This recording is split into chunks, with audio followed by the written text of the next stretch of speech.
Hello and welcome to my channel taste of home food with chef Amar में आपका बहुत बहुत स्वागत है। आज मैं आपके साथ कॉफ़ी आइसक्रीम की रेसिपी शेयर करने जा रहा हूँ। इसमें मैंने न ही क्रीम का यूज़ किया है और न ही एग का यूज़ किया है। जो लोग एग नहीं खाते हैं वो लोग ये आइसक्रीम घर पे बनाकर ज़रूर ट्राई कीजिए। तो आपको ये मेरी रेसिपी कैसी लगी, आपका अनुभव मेरे साथ ज़रूर शेयर कीजिए। अगर आपको मेरी रेसिपी अच्छी लगी हो तो लाइक कीजिए और मेरे चैनल को अपने फ्रेंड के साथ शेयर कीजिए। यदि आप मेरे चैनल पर नए हैं तो सब्सक्राइब कीजिए और बेल आइकॉन पर ऑल ऑप्शन प्रेस कीजिए ताकि आपको मेरी नई रेसिपी का नोटिफिकेशन मिल सके। तो आइए बनाना शुरू करते हैं। पैन में मेजरमेंट कप से 3 कप फुल फैट दूध ऐड करेंगे। मेजरमेंट कप का वज़न करीब 240 ml है, तो दूध 720 ml दूध है। दूध बिना गर्म किए ही लेना है क्योंकि दूध वैसे ही हम गर्म करेंगे। अब इसमें से 2 लेडल यानी 2 बड़े चम्मच दूध एक बाउल में निकाल लेंगे जिसको बाद में यूज़ करेंगे। गैस फ्लेम को ऑन कर देंगे और दूध को अच्छी तरह से बॉईल होने देंगे।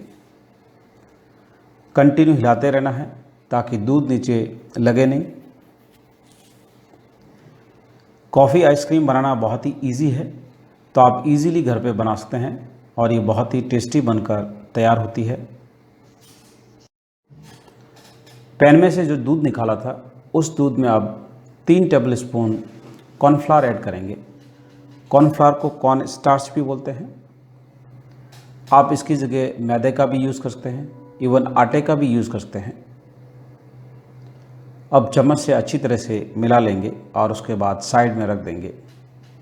जब भी आप कॉर्नफ्लोर मिलाएं ठंडे दूध का यूज़ करें ताकि कॉर्नफ्लोर के लम्प्स नहीं पड़े यानी गुठलियाँ नहीं बने। दूध में अब अच्छी तरह से उबाल आ गया है। अब इसमें 3 टेबलस्पून कॉफ़ी ऐड करेंगे। अगर आपको ज़्यादा स्ट्रॉन्ग फ्लेवर में आइसक्रीम पसंद है तो आप इसमें थोड़ी और कॉफ़ी ऐड कर लीजिए। वैसे 3 टेबलस्पून कॉफ़ी इनफ है। अच्छी तरह से मिक्स कर लेंगे और medium to low gas flame पे दूध को अच्छी तरह से बॉईल होने देंगे और साइड से जो मलाई जम रही है उसको उतारते रहना है और बीच में डालते रहना है और कंटिन्यू हिलाते रहना है ताकि दूध नीचे लगे नहीं। दूध में कॉफ़ी अब अच्छी तरह से डिज़ोल्व हो गई है यानी अच्छी तरह से घुल गई है। अब 9 टेबलस्पून चीनी ऐड करेंगे यानी 1 कप के अंदर 3 टेबलस्पून चीनी ऐड करेंगे।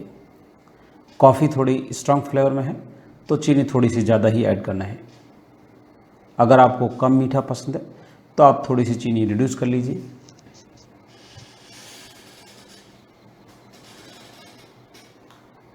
अब अच्छी तरह से दूध को बॉईल होने देंगे और कंटिन्यू स्टर करेंगे ताकि चीनी अच्छी तरह से डिज़ोल्व हो जाए। चीनी अब अच्छी तरह से घुल गई है। दूध को medium to high gas flame पे 4 से 5 बार अच्छी तरह से बॉईल होने देंगे ताकि दूध थोड़ा सा रिड्यूस हो जाए। दूध को करीब 1/4 क्वांटिटी में रिड्यूस करना है। दूध को अब 1/4 क्वांटिटी में रिड्यूस कर दिया है। अब इसमें दूध में जो कॉर्नफ्लोर भिगो कर रखा था यानी मिलाकर रखा था वो ऐड करेंगे और गैस फ्लेम को मीडियम कर देंगे।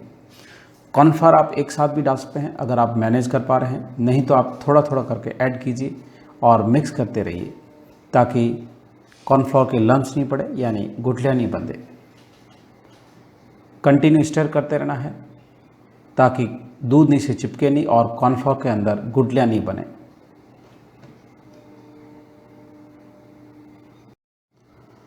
कॉर्नफ्लोर दूध के अंदर अच्छी तरह से मिला लिया है। अब 3 से 4 बार मीडियम गैस फ्लेम पे दूध को अच्छी तरह से बॉईल होने देंगे ताकि कॉर्नफ्लोर भी पक जाए और दूध थोड़ा सा गाढ़ा हो जाए। साइड से जो मलाई जम रही है उसको उतारते रहना है और सेंटर में डालते रहना है ताकि मलाई की लहर नहीं बने और कंटिन्यू स्टर करते रहना है जिससे नीचे लगे नहीं। कॉर्नफ्लोर डालने के बाद दूध को अच्छी तरह से बॉईल कर दिया है और अब धीरे धीरे रिड्यूस होना शुरू हो गया है, यानी गाढ़ा होना शुरू हो गया है। तो अब इस स्टेज पे गैस को स्विच ऑफ कर देंगे और ठंडा होने के लिए रख देंगे। यदि आपको मेरी रेसिपी अच्छी लगी हो तो लाइक कीजिए और मेरे चैनल को अपने फ्रेंड के साथ शेयर कीजिए। कॉफ़ी के साथ उबाला हुआ दूध अब अच्छी तरह से ठंडा हो गया है और थोड़ा सा गाढ़ा हो गया है। तो आप देख सकते हो ये कंसिस्टेंसी बिल्कुल परफेक्ट है। ज़्यादा बॉयल नहीं करना है और न ही ज़्यादा गाढ़ा करना है। अब ठंडा किया हुआ कॉफ़ी का दूध जार में ऐड कर लेंगे। उसके बाद 3 टेबलस्पून फ्रेश घर की मलाई ऐड करेंगे। आप मलाई की जगह फ्रेश क्रीम का भी यूज़ कर सकते हैं। ये मैंने मलाई सुबह और शाम के दूध के लिए है और उसके बाद मैं फ्रिज में रख दी थी, जिससे ये थोड़ी सी जम गई है। मलाई जब भी आप यूज़ करें 2 दिन से ज़्यादा पुरानी नहीं लें, क्योंकि ये गर्मी का सीज़न है तो जल्दी ख़राब होने का डर रहता है। और आप ग्राइंड कर लेंगे। मिक्सर जार में स्मूथली ग्राइंड कर लिया है। तो आप देख सकते हो बहुत ही स्मूथली और फ्लफ़ी टेक्सचर बनकर तैयार हो गया है। आइसक्रीम बैटर को आप मोल्ड में पोर कर देंगे, यानी डाल देंगे। आइसक्रीम जमाने के लिए आप किसी भी प्लास्टिक कंटेनर, इवन स्टील का कंटेनर हो या किसी तरह का बर्तन का आप यूज़ कर सकते हैं। इवन आप पेपर कप का भी यूज़ कर सकते हैं। जो आपको उचित लगे उसमें से आप आइसक्रीम जमा लीजिए। अब ढक्कन लगाकर फ्रीज़र में 2 से 3 घंटे के लिए जमने के लिए रख देंगे। यदि आपको मेरी रेसिपी अच्छी लगी हो तो लाइक बटन ज़रूर प्रेस कीजिए। फ्रीज़र में रखे हुए 3 घंटे हो गए हैं और आइसक्रीम थोड़ी सी जम गई है।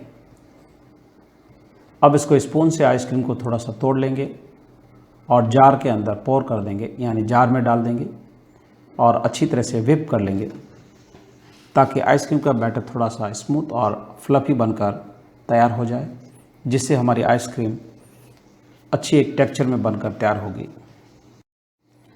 करीब 1 मिनट के लिए अच्छी तरह से आइसक्रीम बैटर को व्हिप कर लिया है। तो आप देख सकते हो बहुत ही अच्छी तरह से फ्लफ़ी और स्मूथ बैटर बनकर तैयार हो गया है। आइसक्रीम बैटर को आप मोल्ड में पोर कर देंगे। जैसे मैंने आपको पहले बताया है, आप मोल्ड के बजाय किसी भी कप या किसी भी कंटेनर में आप आइसक्रीम जमा सकते हैं। मोल्ड में आइसक्रीम बैटर को डालने के बाद थोड़ा सा टैप कर लेंगे, ताकि इसमें थोड़ी बहुत एयर है तो वो निकल जाए। अब एल्युमिनियम फॉयल से कवर कर लेंगे, ताकि इसके अंदर आइस नहीं जमे। आप एल्युमिनियम फॉयल का भी इस्तेमाल कर सकते हैं। अगर सॉफ्ट प्लास्टिक है तो उसको भी आप यूज़ कर लीजिए और रबड़ से पैक कर लीजिए। इसी तरह आप कप को भी एल्युमिनियम फॉयल से कवर कर लेंगे और इसके सेंटर में नाइफ से छोटा सा छेद करेंगे और उसके बाद स्टिक को डाल देंगे और उसके बाद कम से कम 7 से 8 घंटे के लिए जमने के लिए रख देंगे। अगर आपके पास समय है तो आप इसको ओवरनाइट के लिए भी जमा कर रख सकते हैं। यदि आपको मेरी रेसिपी अच्छी लगी हो तो लाइक बटन ज़रूर प्रेस कीजिए। आइसक्रीम को फ्रीज़र में रखे हुए 8 घंटे हो गए हैं और आइसक्रीम अच्छी तरह से जम गई है। अब एल्युमिनियम फॉयल को हटा लेंगे और आइसक्रीम को डीमोल्ड कर देंगे, यानी मोल्ड से निकाल देंगे। अगर आप चाहो तो इसको स्कूपर से भी आइसक्रीम को निकाल सकते हैं। जैसा आपको पसंद है उस हिसाब से आप आइसक्रीम को सर्व कर लीजिए।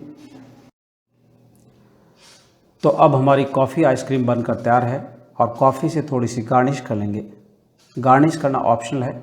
अगर आप गार्निश करना चाहें तो कर लीजिए, नहीं तो आप इसको स्किप भी कर सकते हैं। अभी लॉकडाउन का समय है। अगर आपकी कॉफ़ी आइसक्रीम खाने का मन करे तो आप घर पर बनाकर ज़रूर ट्राई कीजिए। आप मुझे इंस्टाग्राम या फेसबुक पर फॉलो कर सकते हैं, जिसका लिंक मैंने डिस्क्रिप्शन बॉक्स में दे दिया है। तो मेरा वीडियो देखने के लिए धन्यवाद। फिर मिलते हैं नेक्स्ट रेसिपी के साथ। Thanks for watching my video. अगर आपको मेरा वीडियो अच्छा लगा हो तो सब्सक्राइब, लाइक एंड शेयर जरूर कीजिए। If you have any comments please write down in comments box.